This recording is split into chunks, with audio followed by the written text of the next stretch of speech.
Maupay nga adlaw haaton nga tanan mga mari. Sana ngayong araw ay bigyan ka ng isang daang dahilan para ngumiti at magpatuloy sa buhay. Sana samahan niyo pa rin ako for my today's ganap kahit pasulpot-sulpot lang ang kumari ninyo. It's me again, ang inyong lingkod, Kumaring Lucibien Mini Vlog.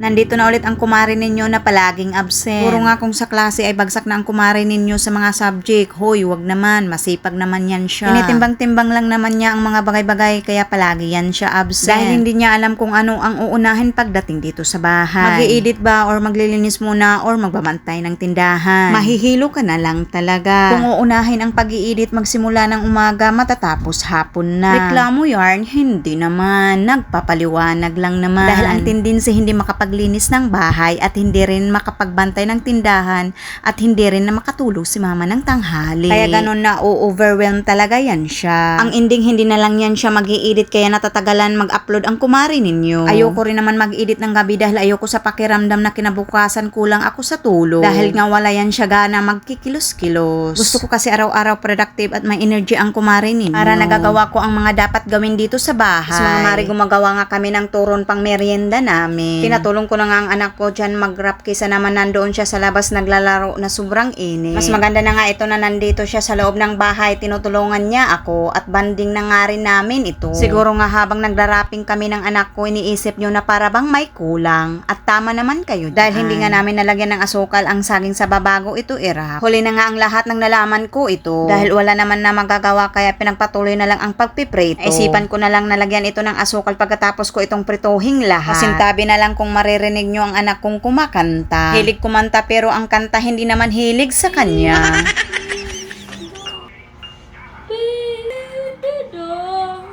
Pasensya naman anak kung sinisiraan kita. Nagsasabi lang naman ako ng totoo. O sige kapag napanood mo ito at narinig mo para it's atay kanino ka ba nagmana sa boses. Sa akin lang naman. Na pareho ngang hindi hilig sa atin ang kanta. Ipiprito na nga itong turo na natapos na naming era. Habang nga ako'y nagpiprito sabay tulo na rin ang pawis. Opo pawis ha, hindi luha. Sobrang init nga wala ring electric pan dahil ginagamit rin nila mother habang nagbabalot ng dahong laurel para sa kanyang tindahan. Dahil ginusto ko ito at para rin mayroon kaming pang merienda kahit sobrang init for the go. Iinom na lang ng malamig na tubig pang pawis sa init ng katawan. Nasa panahon ngayon kailangan na rin magtipid ng kuryente at baka matulad tayo sa iba na sobrang laki ng mga bill nila. Lahat na lang talaga kailangan tipirin. Tipid sa gas, tipid sa kuryente at sa tubig na rin. Ang hirap talaga maging isang mahirap. Yung mga buwaya dyan na wala naman sa kanila ang salitang tipid. For the go. Naway pagpalain kayo ni Lord at dumami pa kayo. Hoy, hindi ganon. Swerte nyo, no? Sana'y tumatak sa isipan nyo na mayroon tayong Panginoon at matakot naman kayo. Maawa rin kayo sa mga taong api, hirap na nga sa buhay, mas lalo nyo pa pinahihirapan. Uy hala, bakit ganito ang topic ko? Para sa mga buwaya, erase. Hindi dapat sila pinag-uusapan dahil magba-viral. Hoy, hindi ganun. Dapat lang talaga sila pag-usapan para mahiya naman. Ay hala, bakit ko naman ito sinasabi dito? Hindi naman nila ito maririnig. Pasensya naman kayo mga mare, nakakainis lang talaga ang mga buwaya.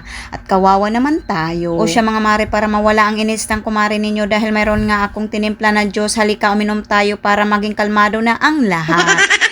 Yung anak ko busy sa kasi-serve sa merienda para sa nanay niya. Nakakatuwa naman. Inuna ang nanay niya bago siya kumuha para sa kanya. Pagkatapos namin magmerienda, nagpahinga lang saglit ang kumare ninyo bago sumabak ulit. Mga mare, lilinisan na rin itong saingan namin bago magsaing. Pasensya naman kayo mga mare sa anak kong padaan-daan na walang suot na damit. Ang init naman kasi dito sa loob ng bahay. Kahit sobrang init, laban lang dahil kailangan pa rin kumilos. Nagtutulungan naman kami ni mother sa mga gawaing bahay pero ang gusto ko nga ay kakaunti na lang yung gagawin niya dahil mayroon na nga siyang iniinda sa katawan. O siya mga mare, magsasaing na nga rin ako dyan at pagkatapos ay lilinisan rin yung kalan na diuling.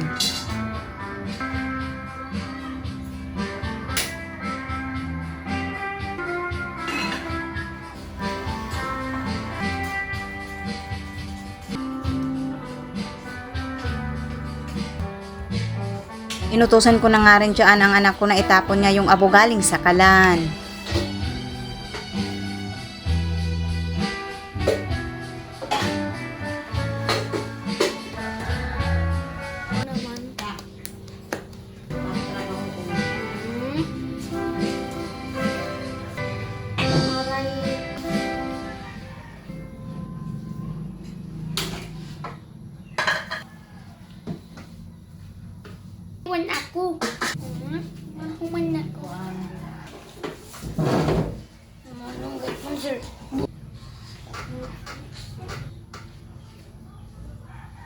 Malong chemical. Ay, isa singkong.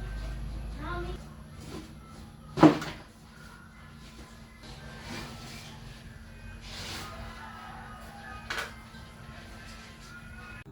At ito nga mga mare ang ulam namin. At sa wakas mapapalitan na rin ang table cover na ilang buwan na hindi ko napapalitan. At hindi ko nga rin ito nalabhan. So ngayon ay malalabhan na nga dahil may pampalit na. 1 meter nga lang ito kaya hindi nga ito mahaba pero para sa akin ay okay na nga ito. For the go. Ang upuan naman ay papalitan na rin ng panibagong cover. Pero bago niyan ay kukuskusin ko lang gamit ang sponge na may sabon ang kaunting mancha nito.